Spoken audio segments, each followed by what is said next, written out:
said, my name's Will Houghton, and I was born out on the Burr Oak Road in this house. Now we can't see too well, but when we come backwards you can see. Used to stand up on the west side of the road just after 17th Road. So the first road, as you drove up towards Burr Oak, there was a little bit of a hill there with a big house on the side. 5 years after the house was built, is that right? No, 8 years after the house was built. It was the big project of 1861 was building that house, and it was so cold in the winter that the folks my pa hired to build the house couldn't work on building the house. They just had to live in the basement that had been dug out with a fire, so they wouldn't freeze to death. They didn't actually work in the house very much. It was the Great Winter, they called it. But that farm was my father's first wife's family farm, the Mitchell family, and Nancy McCormick Mitchell, she was. And I had two half-brothers from that marriage. And then he married my mother. That's her, Mary Ellen Bird. She looks a little severe there, but and there were several in that marriage, and then she died, and he married again. And my stepmother was younger than my two oldest brothers, which attracted a certain amount of attention in the family. Not as much attention as the fact that when my papa finally died, which wasn't until 1918, he left the farm to everyone except my two older half-brothers and their family.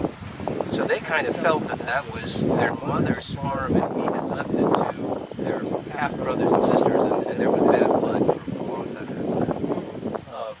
So this is my family stretch here. You can see my daughter Sally there.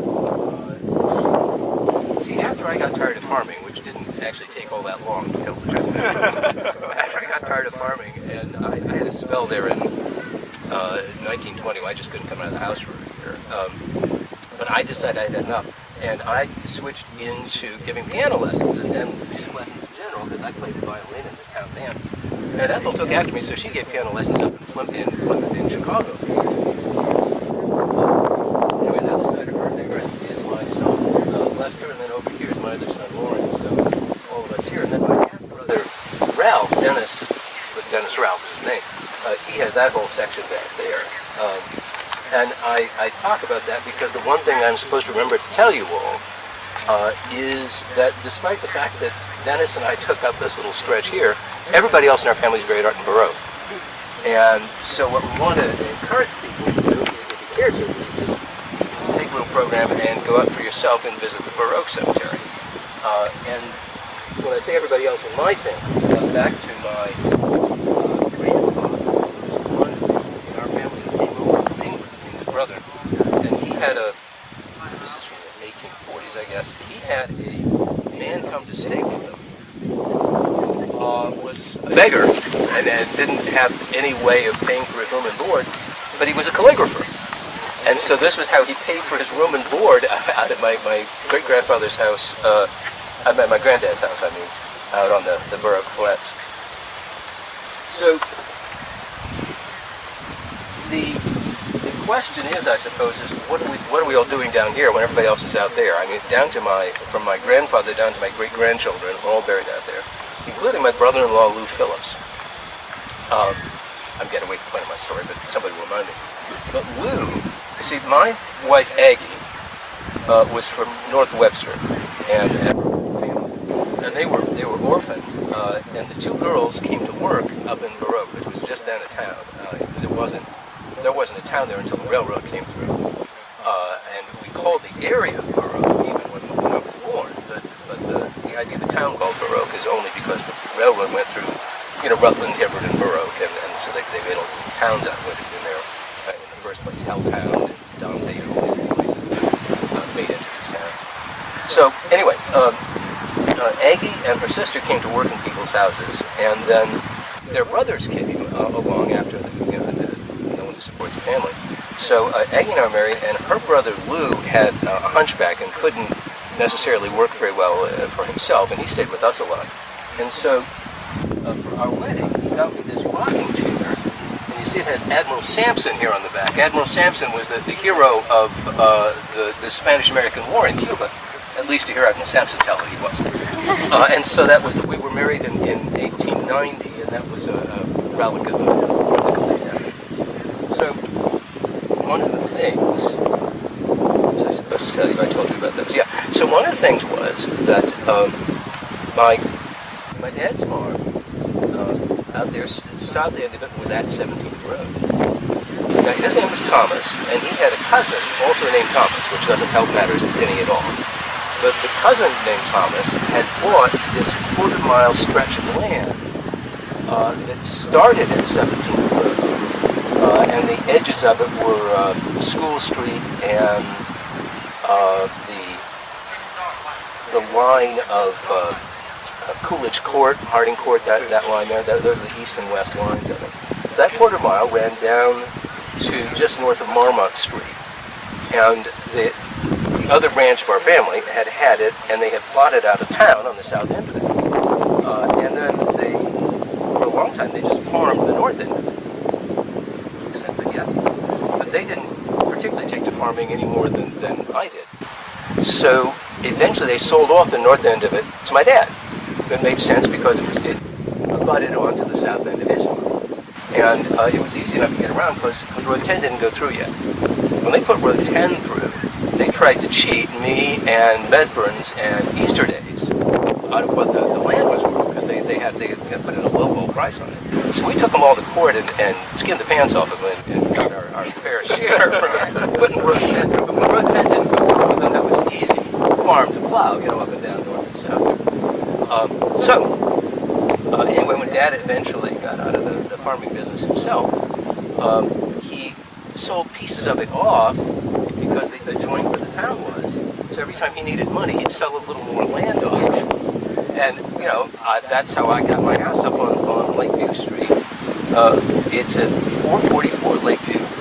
And what Dad had done was he sold off 2 1-acre lots down at the corner of his property. And one of them went to these crazy people in Indianapolis who ran a steamer out on the lake, and the other one didn't quit. So I built my house at the north end. And that was the end of Lakeview Street. After that, there was just an alley that went up to where we actually were farming. And so then eventually Dad sold the next stretch to Dillon and Medbourn. And they put an addition there with College Avenue running through it. So when they did that, then they opened up Lakeview Street to go up to College Avenue, which made sense, except that I had built my house right next to what was then an alley. And now when they widen Lakeview Street, if you go up Lakeview, you can tell where my house is because it's only 3 feet away from the street. It made sense at the time. Anyway, north of me there on Lakeview, when my farm was still farther north, Ivan Walker had a house up on the corner. And Ivan was a sergeant. He taught over at the academy. And he had a son, Tommy, who fought in the war. He flew with Chenault over in China, and then eventually Tommy Walker came back here and ran the taxi company for a while. So Tommy, when he was just a little boy, realized that on the other side of College Avenue, there's a little house that sits on a great big long line. And Tommy realized that I had a watermelon patch there.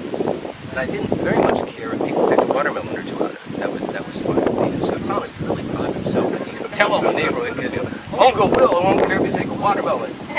What he didn't know is that Uncle Will had a much bigger watermelon patch way out in the middle of the corner. So he was happy, I was happy, everybody was happy, and I got as much watermelon as I wanted to. Anyway, so I played the violin, I gave music lessons, everybody was happy. Eventually I sold off another stretch of land, just like my dad had done. And so there's another little bit on the north end of town that's my addition to the town, and I named everything there after my family. So I mentioned to you my brother-in-law Lewis. Right behind College Avenue, there's Lewis Street. And then my son Lester over there, you can't see it, it says Lester, you see that his name was Carl. So there's a north-south street called Carl, and then there's another north-south street that is named William. And the northern edge of it was Houghton Avenue, because that was the northern edge of town, the northern edge of my addition. And then, eventually they hooked it up to Academy Road, and so I'm going to check it out. I'm talking a little more than 5 minutes. I suspect my watch has stopped it all the way multiple times. But I can at least take a question or two before I send you on. Anything I can help with? Well, thank you all for stopping by. If you'd like to go out to Baroque, please take a copy of the little folder so you can see what's out there and enjoy your trip.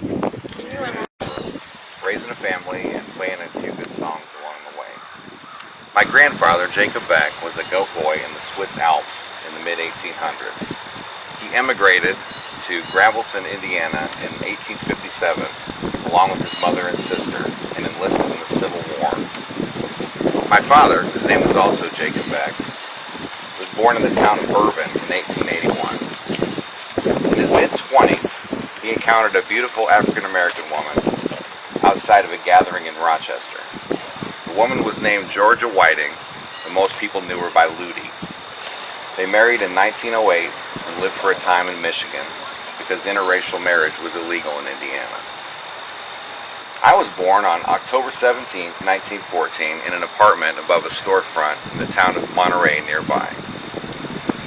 My parents tried to have 4 children, but I was the only baby that survived.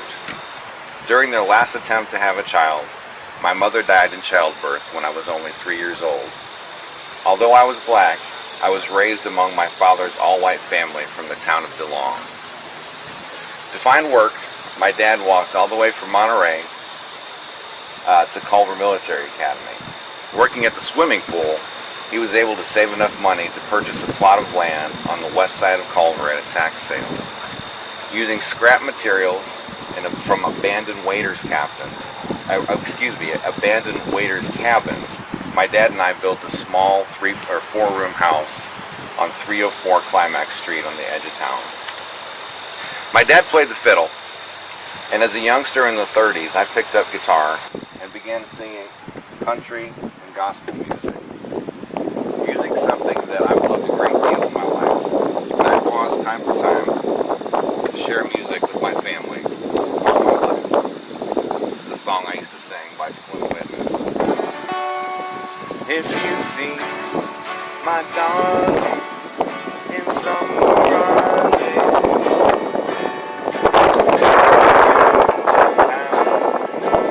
with a boy she once knew, hey, and just let me, a secret from me.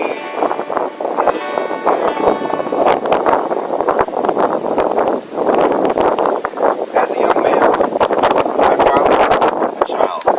His name was Robert Thompson. He grew up nearby in DeLong.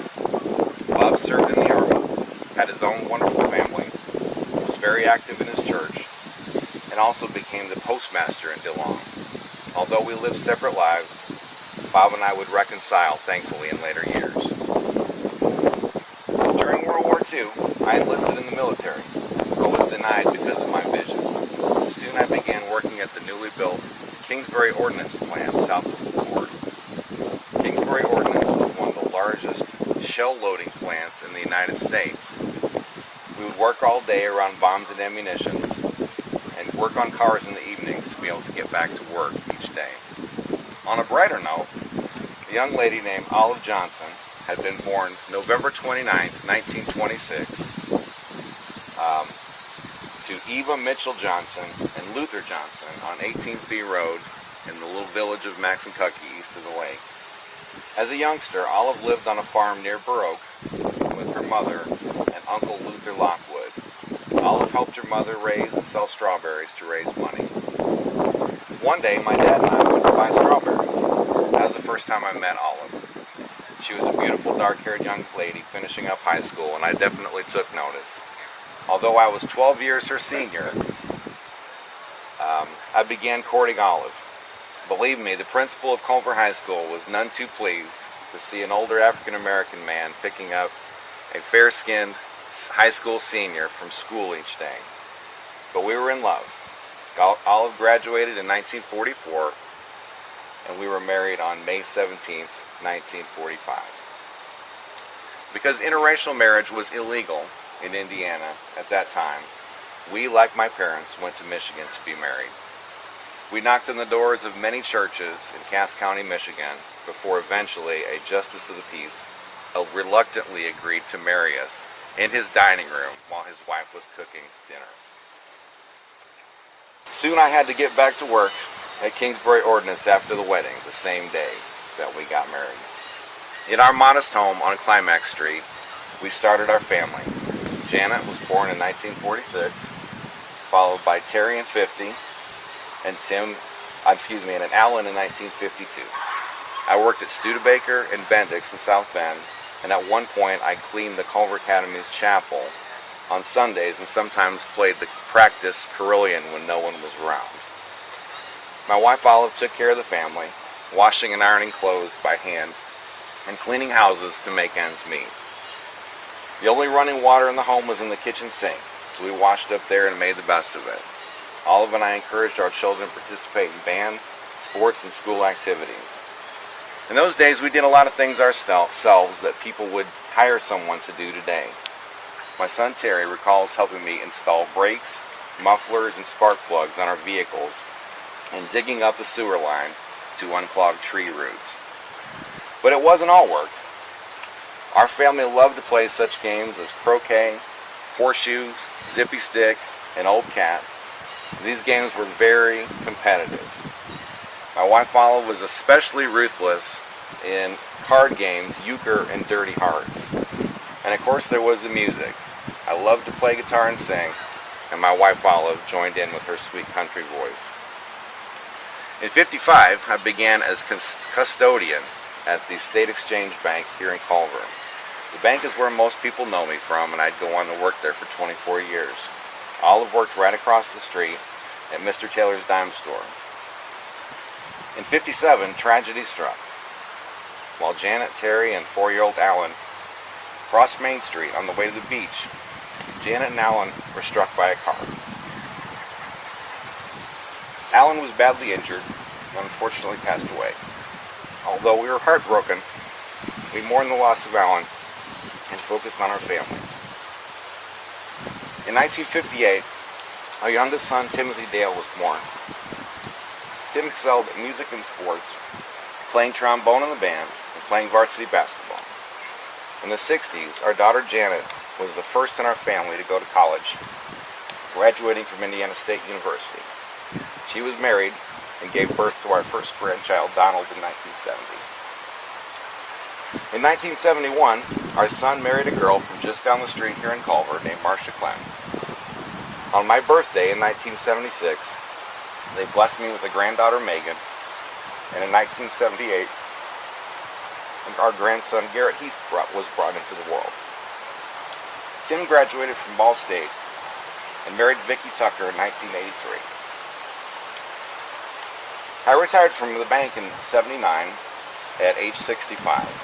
Afterward, I took on a part-time position working at at Max & Tucky Home Supply here in Culver until I turned 75. During this time, Olive and I joined Grace Church. We were active in various roles. Olive volunteered with United Way and worked as a switchboard operator at Culver Academies. When our grandkids were small, we were a big part of their lives. Megan and Garrett would come to our home after school and also spent many Saturday nights with us. Donald lived with us in middle school, and I was able to keep an eye on him while he was growing up. During those days, we kept our musical tradition alive by having annual hot dog roasts, bringing our guitars outside, and taking turns playing and singing. Each year, we would attend the Cheney reunion, which reconnected us with my dad's family. At the end of the reunion, there would be a jam session with family members taking turns, singing old-time country and gospel tunes. This is a tradition that fortunately continues with the younger generation today. Although some will say Olive and I were the first interracial couple in Culver, I've tried to teach my family there are good and bad people of all races, and that we should focus more on coming together as one group rather than focusing on just one. I won't say things were easy, but with my wife Olive by my side and the love of a strong family, we were proud to call Culver our home for 64 years. I'm very proud of our children, grandchildren, and the great-grandkids, and our great-grandchildren, and of the people that they've become. And as for myself, I would only say I'm not black or white, or this or that. In the words of the late, great Charlie Pratt, I'm just me.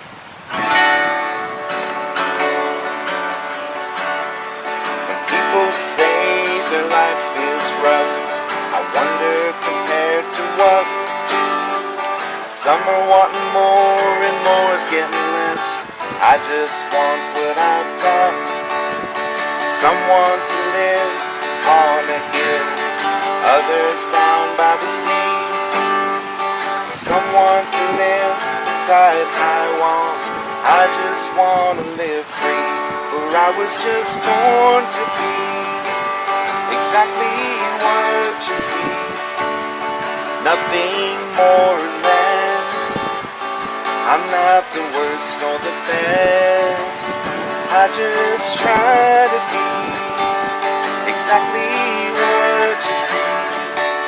Today and every day, I'm just me. Thank you very much. My name is Sam Medbourn. I was born on April 28th, 1859 to Edward and Hannah Medbourn on the Medbourn farm just up north at some of the most expensive and nicest real estate in the area. Not Lake Maxicukee, but Burr Oak. Great farmland. My family's very prominent in the area. Edward and Hannah Medbourn immigrated here from England in 1854 along with their sons Thomas and Edward. They had another son who died of measles and was buried at sea. That's a part of our family's kind of sad lore. Thomas Medbourn's family settled in Ohio and eventually Burr Oak and had 8 children. Just a sidebar on their side of the family, one of their sons, Thomas Medbourn, married Mary Green in 1866. Mary's sister and brother-in-law, Lanny and Emma Sager, died unexpectedly in 1901 and left a 6-year-old boy named Herman. So if you don't know the name Herman Sager, he went on to earn the most points in a basketball game in all of history, 113 in one game against Winnemac, playing for high school. And he is credited with inventing the 3-point shot in basketball. Now I bring up Charles Medbourn partly because he became part of my ice business that we'll talk about in a moment, selling ice out of Logansport, the Logansport branch of the Maxicukee Ice Company. And he ran a grocery store on South Main Street and a tire re-rubbering business during World War II on East Jefferson Street. That building is still standing. But back to me, at age 19, about 1878, I left the family farm, came to work for a man from Indianapolis named Sterling Holt. He ran an ice house in what was then known as the Hole, just down on South Street, where it curves as that deep indentation along the lake shore. So for many years, starting in the 1870s, he ran an ice business because, of course, you didn't have refrigeration, we didn't have electricity in those days. I'm kind of mad at electricity for ruining my business. We'll get to that in a minute. I married a lovely woman named Katie Euler in July of 1885. I'm sorry, my chair is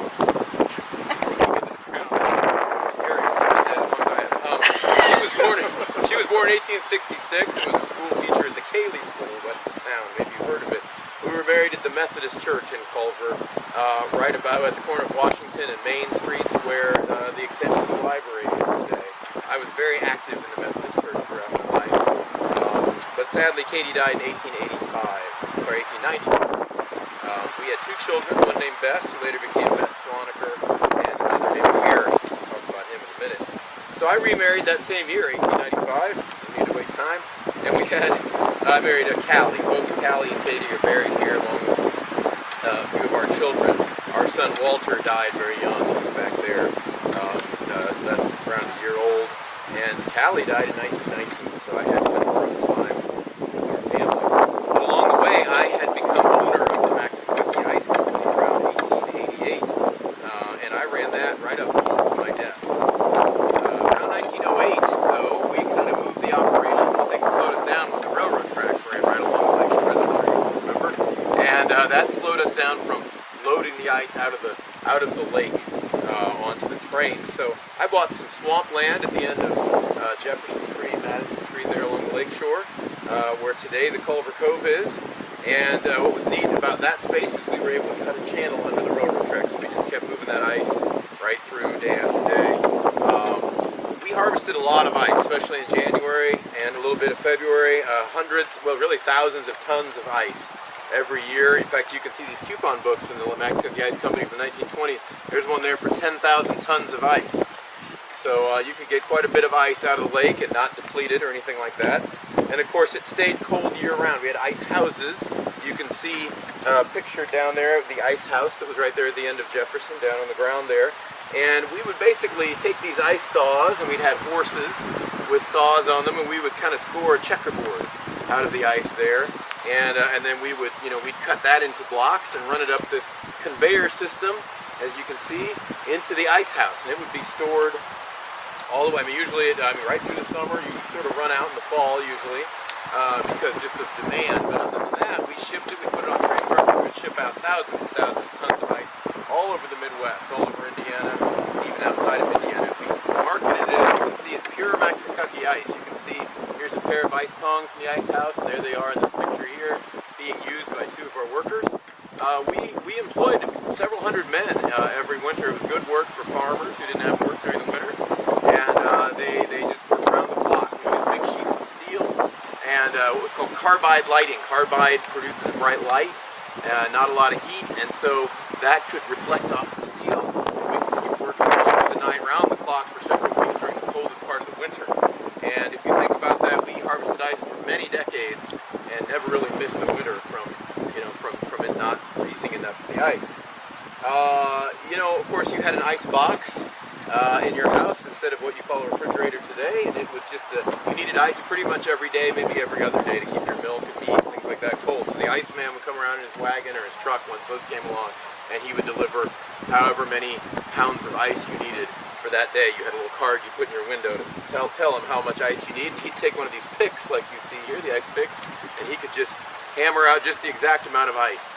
And little children would sometimes follow the ice wagon because little chips would fall off and they'd grab them and just suck on the ice.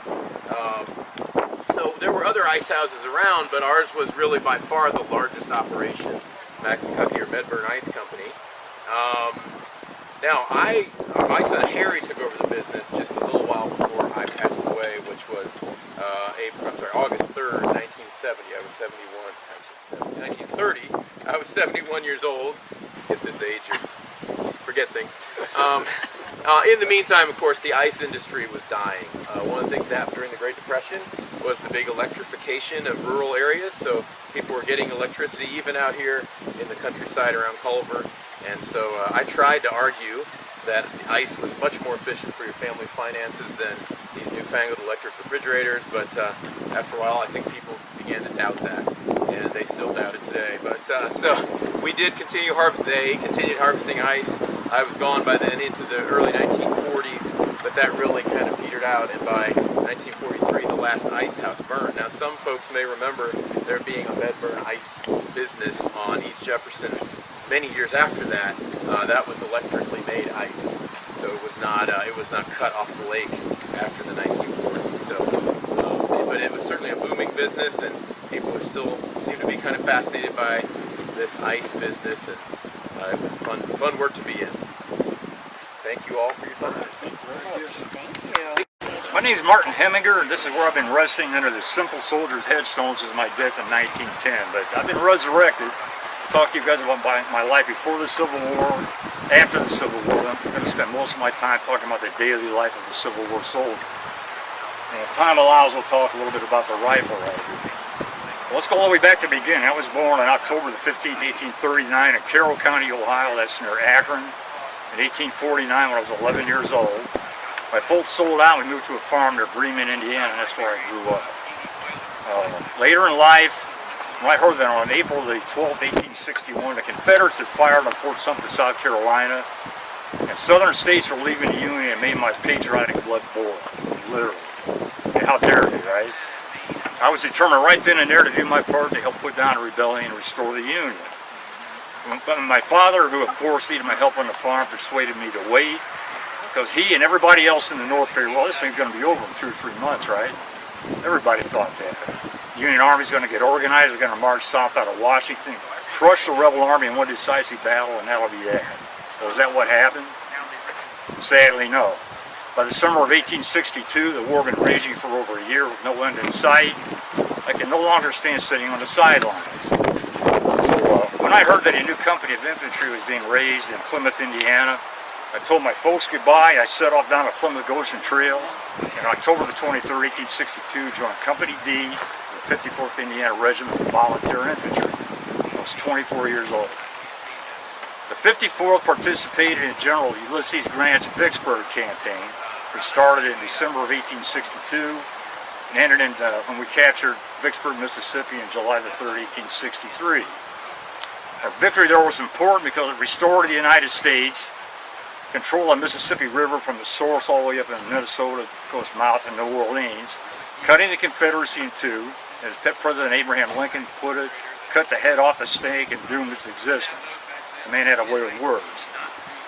The Vicksburg campaign saw some of the toughest, bloodiest fighting anywhere in the Civil War, was somehow by the grace of God I survived. So what was it like to be a Civil War soldier back then? Let's start off by talking about headgear. Now, you probably think most Civil War soldiers wore a hat like this, right? Modeled after the French kepi. We call this a forage cap. Well, this is what we in the Western Army called the fancy, dandy, bandbox soldiers from the cities out east wore, because they thought it was stylish. Those guys had never worked outside a day in their lives. We, however, men in the Western Army, like me, that fought down in Georgia, Mississippi, Arkansas, Louisiana, we were all Midwestern farm boys who worked in the fields since we were little kids. So we got to the training camps and they issued this hat. We kind of looked at each other, what the heck, this thing's worthless. Why? No brim on it. Keep water from running down your back when you're marching in the rain, or keep your neck and ears from getting sunburned. Well, the first thing we did when we left the training camps in our home states and got posted down south, throw that thing away and get us one of these. We call a slouch hat. Something practical in the field. This pouch right here is called a haversack, where a soldier carried his eating utensils and his rations. Now, the daily marching and combat ration of a Civil War soldier consisted of 10 pieces of army bread, 12 ounces of salted pork or bacon, or 1 pound 4 ounces of salted beef or fresh beef, which we never got, 10 pounds of green coffee beans or 8 pounds of roasted coffee beans per company of men, 15 pounds of dry beans, rice, or peas per company. So if you work out company 30 men, you'd end up getting about 8 ounces of beans in your daily ration. About what I've got in this bag right here. Let's talk about these one at a time. Its official name is Army bread. It's like no bread you've ever seen in your life. It's made of a simple flour and water dough, stamped into this shape and baked. They didn't put any salt in it because that would draw moisture and make the stuff mildew. The problem is that once this stuff was baked, cooled, and stored for a brief period of time, it gets so hard, if you try to bite a chunk of this stuff, you break a tooth. That's why the soldiers called it hardtack or sheet iron crackers. Guys I knew would put a piece of that in their vest pockets. You figure out whatever hit them there, put the sheet iron upside off. That was our version of a flag. So how are you going to eat something like that? We have to break it up into chunks. Nice breathe. Put a piece of hardtack on a rock or something hard, take the butt of your rifle, break it up into chunks, put it in a frying pan with some bacon, fry it up, skilly glee. We eat a lot of it that way. Or you could put the chunks in your cup of hot coffee in the morning, you have porridge, get some carbohydrates, some caffeine, all one nutritious, delicious drink. Right? How would we fry things in the field? No soldier in his right mind is going to lug along a heavy cast iron skillet. He's worth doing. We soldiers, being the ingenious fellows we were, we get our hands on an extra canteen, cut the cloth cover off, hold on it over a hot fire, break the solder joint, break it in two, take the half to the company blacksmith, you forge a handle like this and rivet it onto this. And you get a nice lightweight skillet you can strap on your knapsack and carry it over. Talk about coffee. Like I mentioned, coffee is the soldier's most beloved, cherished medicine. Folks, there's nothing, I mean nothing, like a fresh cup of hot coffee first thing in the morning. If you marched all day long carrying all this stuff, eating dust, maybe fought a battle, and if you're lucky you got 2 or 3 hours to sleep on the cold, hard ground. It was almost always issued like this, whole green beans. Now you can't boil green coffee beans in good coffee can. Boil these all day long, you won't get a drop.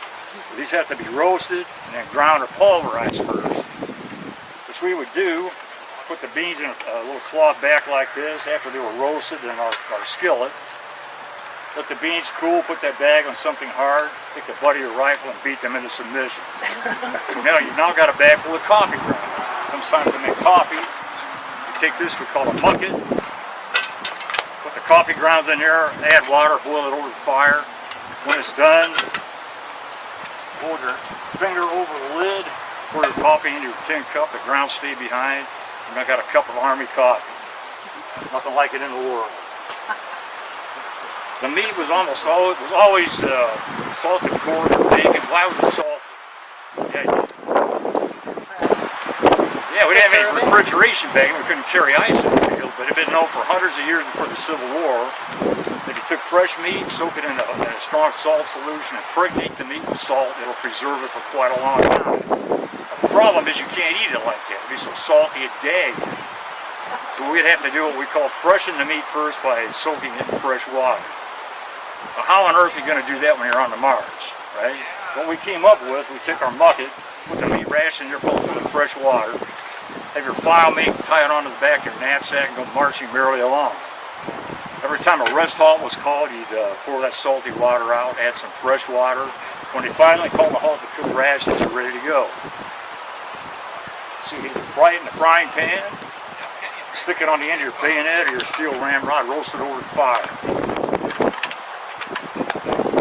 Beans, rice, and peas were issued dry, so they would have to again be boiled in this bucket before you could eat them. So you boil up your beans, put them in your frying pan with some salt pork, add a little hardtack, fry that up. You now have what's called Army stew. This is what we ate day in and day out. It's a wonder anyone survived the rations to fight the war. So let me ask you a question. What's missing from this diet? Fruits, no vegetables, no source of vitamin C. What disease will you get if you don't get enough vitamin C? Scurvy. What happens when you get scurvy? Your tendons and ligaments degenerate, your joints separate, and your teeth fall out. It's not a pleasant thing. But it had been known for hundreds of years before the Civil War that vitamin C in the diet would prevent that. How they figured that out, I couldn't tell you. That's why the British Navy would put crates of limes in the sailing ship for the crew to eat. To this day, British sailors are nicknamed limeys, right? So, how would we get fresh fruits and vegetables in our diet? Passing through orchards. Well, let me tell you something. Every orchard, every garden we pass on the line of march, we pick clean by the time we pass through. Or we would detail a company or two from a regiment, give them a cavalry escort, have a fan out a mile or so beyond the line of march, gathering all the fruits, vegetables, and other supplies they could find, what we call foraging. So we got by. When my fighting days were over, I was honorably discharged from the Army on December the 8th, 1863 in New Orleans. I made my way up north to Marmont, which is what Culver was called back then. Helped my brother farm some land that he owned just outside of town. In 1867, I met my wife, Catherine.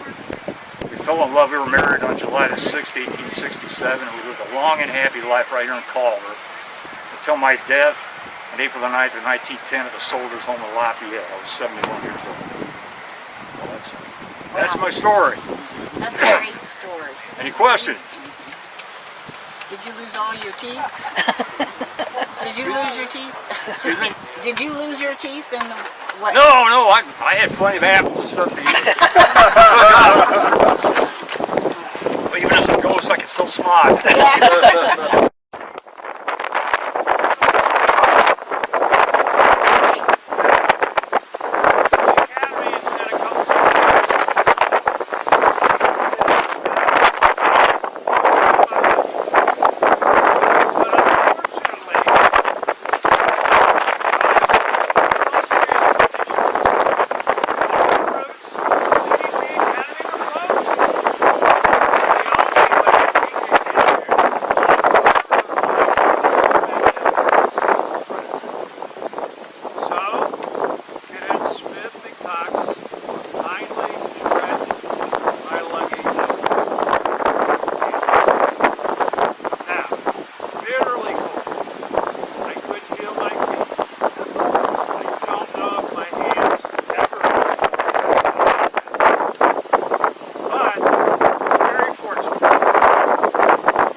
salary of $80 a month. Now, I couldn't believe that. So I was the commandant of cadets. I was also the officer in charge. I taught chemistry. I also worked as the drama coach and taught fencing. In addition to having my room and board paid, and I thought I was in heaven. Now, the statement certainly applied to me.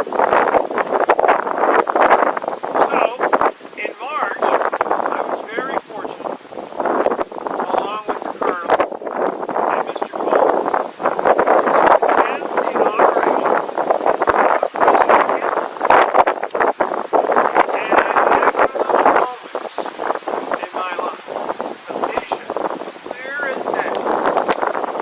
Because one of the things that happened when I arrived struck me as and so during the inauguration, it hit me like an epiphany. I saw it right there. The Cleveland Black Horse Cavalry escorting President McKinley. And at that moment I realized, what better way to attract young men to canvas than horses?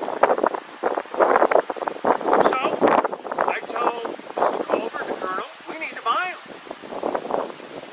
And of course, Mr. Culver said, we don't have that kind of money because we're a struggling school right now.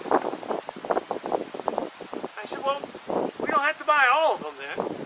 Let's just buy some of them. And we did.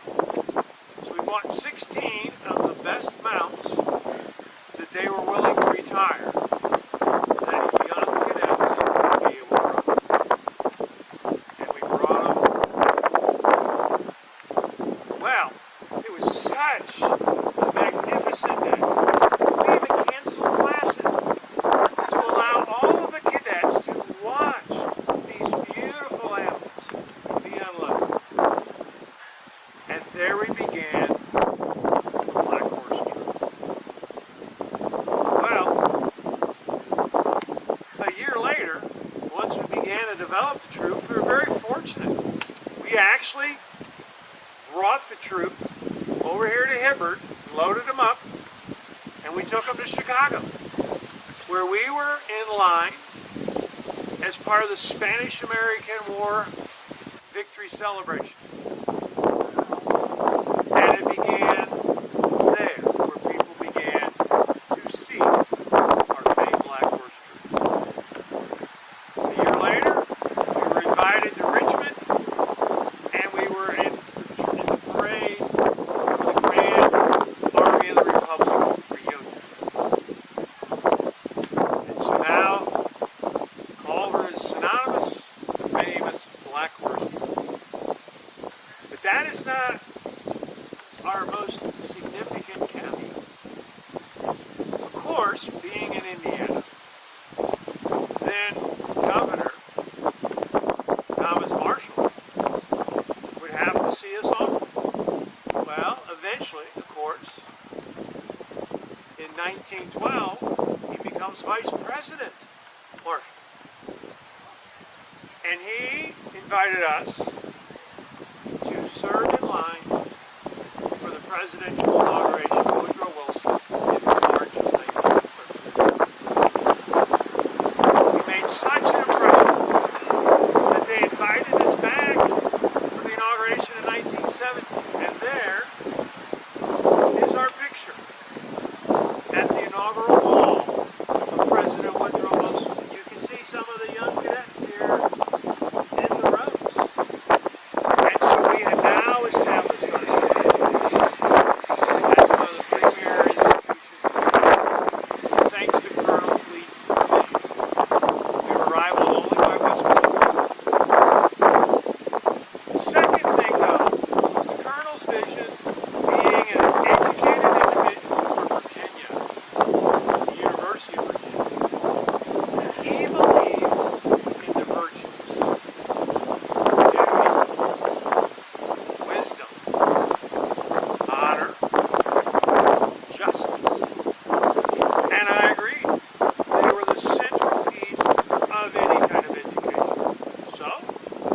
began to make that part of our curriculum, to teach our young cadets to be exemplary men of character and achieve their most highest academic excellence. Now, you can imagine dealing with a bunch of 15-year-olds that didn't always accept that idea. And in fact, it became known as the Big Fire, according to the cadets, even though there was no fire. We had two of our cadets go astray. They came into town one night, which was after hours, or what we called off limits. Well, the rule was very simple and very clear. You were found off limits, you were dismissed from the school. So the two cadets, we met, and we dismissed them. Now, one's very popular among the Corps because one of them was the captain of the football team, and the other one was the class president. But if we were going to stand for something, now was the time to stand. So we dismissed them. Well, unfortunately, 100 of their classmates wanted to see them off, so they walked into town at the Medbourn station to see them off that night. Well, it was at night. They were supposed to be studying. They were off limits. Well, I mounted my horse and I rode into town. And I rounded up those 100 cadets and I marched them back to campus.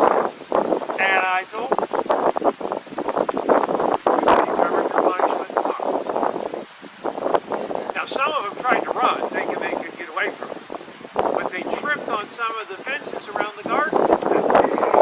And in fact, you could find those cadets because their uniforms were muddy. So we knew who they were.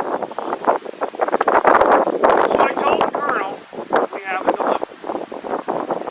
Well, this was a huge dilemma, actually, because the enrollment of the school was 206 kids in 1900.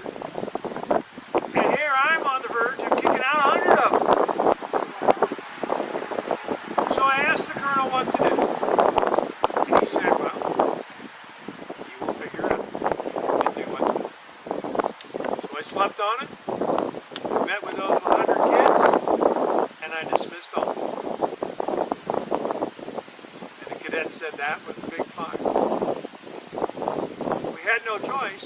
We just dismissed two of their classmates for the same infraction. We had to let the kids understand that even though they're budding officers and future leaders, the adults had to deal with the discipline. And we did what we had to do. Well, that broke news nationwide. Culver Military Academy dismisses 100 kids for violation of rules. Well, our enrollment jumped next year because people wanted to be a part of the school like that held kids accountable. And that's what we did. Now, moving forward with that though, I really began to see the fruits of that kind of education. So, cold, wintry night in March 26th, 1913. We got a wire from the city of Logan. They were in dire need. Town had flooded. People were trapped. Anybody that could help, they wanted their assistance. Well, we had the cutters from the summer school. Thankfully, we've been training kids since 1902 how to row those. And we gathered the 60 cadets in the winter school who were part of our summer cutter program. And we loaded them, we carried them from the academy up here to the rail station, we loaded them, and we went over to Logan. The next 36 hours, these young men rescued 1,300 people without loss of life, limb, or anything. An incredible display of young character and sense of duty by our men. Well, that became one of our defining moments of our school, the Great Logan Sport Club. And of course, a reporter from the Chicago Herald came down and wanted to write about these unique young men. And our reputation further spread as the premier academic institution in the country. Now, I couldn't have done it all by myself because there was one thing I did omit. When I met Colonel Fleet, I also happened to see, without a question, the most beautiful sight I'd ever seen. His daughter, Mary Sedgwick. And we got married in 1898, and she served with me faithfully for 54 years and established many of the traditions our school so richly deserves and taught. So that is the story of how I got to Culver and what I did to try to help this school become the premier school in. Any questions? All right, well, thank you for stopping by. Thank you. Right. This is my mom, Shirley Amond. My dad was Eddie Amond, who was best friends with Ron Toozing, and that's Michelle Toozing. Yes, ma'am. So my grandparents, Emma and Frank Amond, they did the Max and Cucky tour boat, along with some other boat rentals. When they first moved here in 1938, they ran a 5 and dime called the Ben Franklin downtown, and I do have a picture of it right here. After they had that for about, I think, 5 years or so, they started buying some boats. First thing they bought was the Max and Cucky tour boat. It's a tour boat that fits 60 people and did a 40-minute tour around the lake. Grandpa had that boat until probably around 1973 or 74 when he retired. They also, when they had that boat, they had rowboats that you can rent, they had sailboats, and then we had the famous Shark Chris Crafts boats, which were speedboats. And my grandma Emma was the prime captain of the Sharks. Everybody wanted to be with Emma because Emma tried to throw people off the boat. So as you can see, there's a picture down here where the bottom of the boat is almost in the water. So if you're going to go with Emma, you're going to get wet. So after a few years, she did have a couple major strokes. So she ended up just being the ticket taker and the money taker. And Grandpa did the tour boat himself. They also owned 110 South Main Street, which is now Legacy Salon. And at the time, they had an awnings by Amond, so they did a lot of awnings. You can still see a couple of them around the shore. Not very many anymore. And then after that, he rented it to, not Al, but somebody else who had an appliance store. I don't know. Yeah, I just remember washers and dryers in there. And they lived in the apartment behind. I'm trying to think what else. This is actually Grandpa's hat. I've got some pictures of Grandma and Grandpa on their gravestone so you can see what they look like. This is one of the pictures I have in my house. They were very popular. Boat rides were between $1 and $1.50, and you could get kids on there half price, and children under 6 were always free. So I had a friend that actually would send her kids down there and have boat rides all day long. She'd just give them a couple bucks so they could just ride around the lake, stay out of their hair. The boat is no longer. Grandpa sold the boat to 2 gentlemen in town who were going to try to do the tour business again, but that never took place. So what happened is that gentleman sold to another gentleman in Wawasee who took the boat up to Wawasee and never got it in the water. They actually left it on the ground in the yard of someone's yard, and the owner, the lady owner, decided she didn't like it anymore, so she called all her friends to bring chainsaws over, and so they chopped up the boat. There are 3 pieces left of the boat that I know of, and that's the Max and Cucky parts. There's 2 on the bow, 1 on the stern. And they're around the lake somewhere. I believe the Beckers have 1. I believe Andy Morris supposedly has another, and the other one's Gary Thrapp, who's a jeweler in Indianapolis. I believe some of them were made into bars or whatever. My brother and I have a few things from the boat. We have a couple of the bells. We have pieces of the boat. I have keys to the boat of Grandpa's hat. And the one thing that we did find that my dad, who was quite the hoarder, had were a whole load of postcards. So I'm going to give everybody a postcard so you can commemorate the Max and Cucky. What you'll notice is this postcard is from 1958, and there's no dog on the postcard. If you see the paintings of the boat. There is a dog. Mom commissioned that painting with Esther Powers, and had Sandy put on there. Yeah. Sorry, Esther Miller. And then there were 2 dogs. The first one was named Max, and she's right up here with Grandpa. She was a light-haired Pekingese mix, and the other one was Sandy, who was a red-headed Pekingese, and she died. She's now buried by the lake where the boat used to be. But I'm going to hand these out to you guys if you have any questions. I'd be more than happy to answer.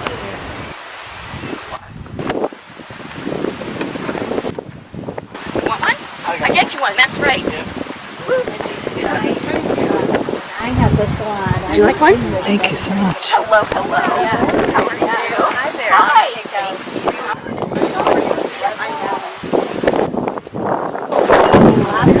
So now everybody can enjoy the postcards. Thank you for sharing that. Everybody had great memories growing up back then. A couple of fun stories is that I'm going to have you tell that story again. So my mom and dad, you'd have a party every summer, and they'd get all their friends. I believe there were a twosing or 2 all around. And Kay may have been on that. Did you go to one of Mom and Dad's parties on the boat? Oh, probably. So go ahead and tell your story. While we were going out, we stopped at our house, which was right across the street from the park, and have orders and stuff, and then we'd all go down and sit in the boat. Food. And every year when we went out, something was for a grandchildren. And he was playing, we heard a horn. So we went over there and said, "This is nice. You want to go with us?" And he said yes. So they he picked got up a on the horn boat player. and we had more music. And I think we ended up with 4 different instruments before the end of the evening. And the evenings would go on for a very long time. Nothing better than a dinner. When they had the cruise. party, all of us The kids party had to boat. stay upstairs. And then when they went down to the lake, we were supposed to be sleeping, but of course we came down and ate the rest of the food and stuff. So we've had fun. He would have charters. I think the other fun story is that he had a bunch of folks at night that were going over to the Maxinkuckee Playhouse, which was on the East Shore. And so they got over there, and everybody's dressed to the nines because this was a big thing in Culver. And everybody decided to get out of the boat at the same time. Not a good idea to get out of the boat at the same time on a pier, and the pier collapsed. And everybody went into the water with all their nice clothes on. Oh no! And How funny. Mom said the ladies were screaming and, "Oh, no, save me!" And you could hear Grandpa say, "Just stand up, because they were in so shallow water that you could just get up and walk out. So lots of fun stories like that. So, did you have to strike out the boat? One day when I was a child, I was down by the beach, and Emma asked me if I would go and get her a drink from the beach lodge. I said sure, and she gave me some money. I went down to the beach, and I got there, and she said, "Well, thank you." She said, "Would you like to go on the tour?" Yeah, but I didn't have any money. And she said, "Well, you go out there and tell the captain I said it's okay for you to go." So I jumped on the boat and got a free tour. Oh, that's terrific. Yeah, Emma would always pull in the kids because at that point she had construction. Coffee and downtown and all kinds of stuff. She had a porter, and so yeah, she had the local kids doing stuff for her. So that's great. That's a great story. That's a great story. Thank you so much. Anybody has any other questions? Well, I hope your memories of the Maxinkuckee are as unfortunate. Well, that just was a staple growing up. I mean, it's just, you just don't think about being at the park without that. So, yeah. We miss it too. Very, very cool. Very cool. Well, thank you very much for stopping by today. Thank you. We really enjoyed having you. Hello. It's Sunday evening. After church and a big dinner on Sunday. We never had a big dinner in the evening because my favorite thing to do was make popcorn. So that's the word. Anybody want to help? Sure, come on up. Somebody come up and help. Hurry. You got to teach Stern. I can't stop until it's done. No? No takers? So what's the secret of good popcorn? Not too hot. Not too hot, no. But then you put it's not the popper. It's not the oil. It's the popcorn. It's the corn that you start with. I've taken off the heat. So, this is my favorite. It's white popcorn. I grow that because you can't get good popcorn from the store. You get that yellow stuff that pops big and doesn't taste good. So the best part is the white popcorn. So I grow this in summer. In the fall, I harvest it, take it down in the basement, pay the grandkids a couple pennies, and they come in and check it out. And then we have corn all winter. And sometimes I give it for Christmas. So part of the garden, I have a big garden. Part of it is corn and popcorn and tomatoes and beans and the usual stuff. The other part is flowers. And I grow peonies as a hobby. Here's my peony patch. Pass that around and look. So I grow peonies and then we cut them and sell them to people in town. Take them over to the academy. And I just picked some this morning. I just had them over here. And they're just marvelous. Smell just beautiful. Here, go ahead and smell that.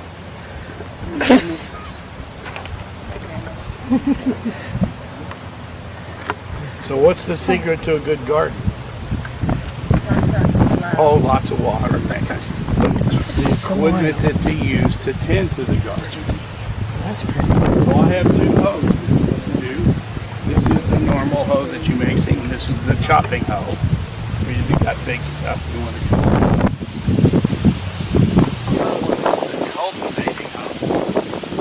So you don't have to bend over and it's real sharp so you can get around the plants. Now a good farmer only needs two hoes.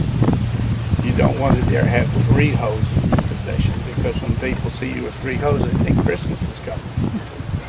Ho, ho, ho.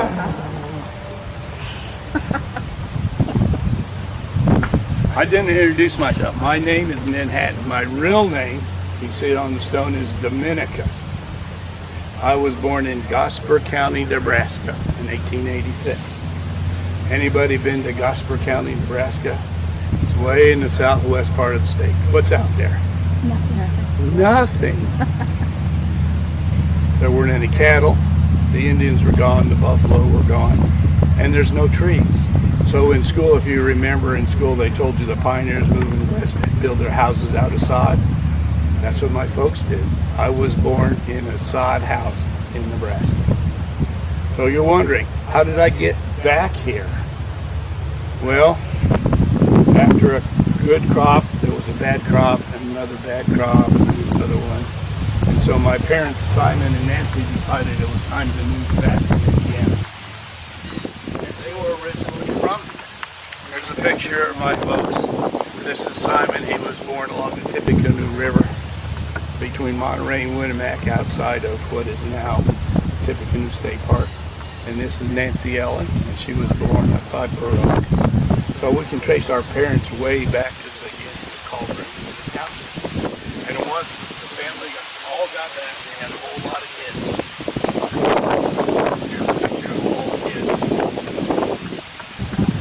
So what was the disadvantage of having a name like Dominicus? It took too long to write on top of a school paper, Dominicus.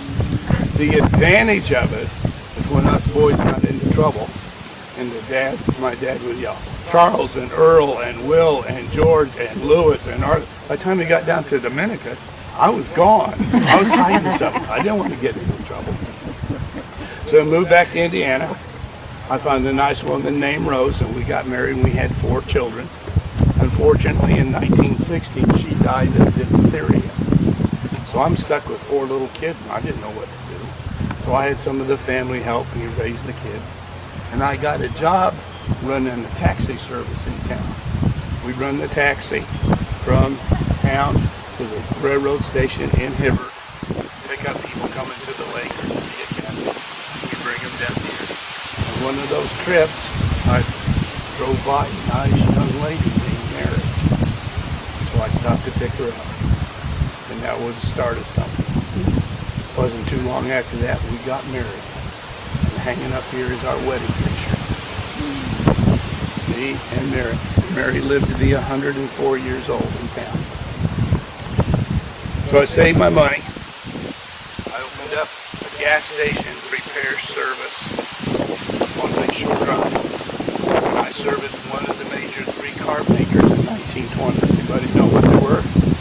Chevy. What? Chevy. Chevy. That's one. What else? Ford. And what was the third one? It was a Maxwell. They were the 3 big car makers in the 20s. So I worked on Maxwell cars. What did you have to work on a car in 1926? Close. First you had to have a good oil can. You couldn't go down to the local store and buy a can of oil. And so you had a 55-gallon barrel. You pumped out oil in here. You ran this, pushed the button, and if it didn't go on your shoes, you were okay. So this is a can that I had back in the 20s. Other things you had to have was a good pair of screwdrivers. And the only good kind were wooden handle screwdrivers. You didn't do anything else. If they weren't handle screwdrivers, they weren't anything. You had to have a good ball peen hammer. Anybody know what the purpose of a ball peen hammer originally was? It was not for knocking nails into wood. It was to make gaskets for cars. And you couldn't get a Ford gasket because Henry Ford was just a cheap son.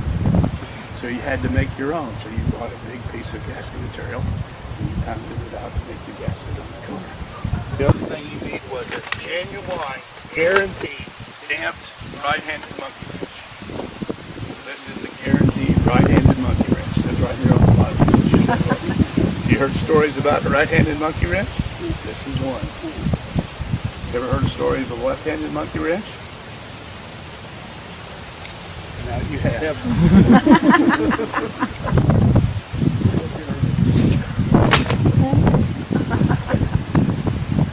So this is the picture of my first garage dealership. I'm the good-looking guy in the middle. So after about 10 years, I had enough money saved that I opened and bought my own building, which was on Lakeshore Drive, across from the high school at the time. And that's why we put Chrysler Plymouth dealer on it, because Walter Chrysler bought out Maxwell in 1926. And the neat thing about it, because you didn't have a cafeteria at the time, kids would bring their own lunches from school, or they would leave and go downtown to get something to eat. And in the meantime, they would pass our building. So we started selling stuff to kids. And they would come over with their money. And a couple things that we sold, one of the best ones, knee-high grape. Yeah. Little kids loved knee-high grape because it was really sweet. Did you buy one of these when you were little? Yeah. Let's see, there you go. I got a lot of candy bars there. Yeah, big time candy bars. And the big kids would buy RC Cola. And one thing that we sold, which the parents didn't really appreciate a whole lot, was Candy cigarettes. And they'd open them up and take them across the street and believe that they were their dad or their grandfather smoking cigarettes on the street. The neat thing about where we were located is on big heavy rains, all the water on the north side of town, Lakeshore Drive and School Street, would come down School Street and flood in front of the high school. And we'd have to run across to the principal's office, say, it's raining real hard, the street is flooding. And the teachers would come out, roll their pants up, take their shoes off, and try to get the cars out before they got flooded. And the little kids would come in with their pennies and buy jawbreakers. Did you bring your pennies with you? Say yes.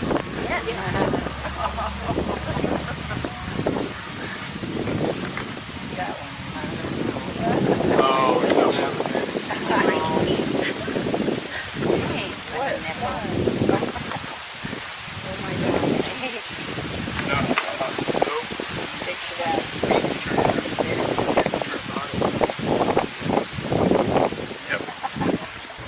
Here's for the camera person. So briefly, that's the story of Manhattan. Lived until 1974, and he worked on his garden until almost the day he died. Yep. Now, your mom is his daughter? Yes. And how old is your mom? 95. 95. You ate it already? I got it in my mouth. Don't chomp on it, it'll break your teeth. Anybody have any questions? Anything I can help you with? That was great. Thank you. Thank you.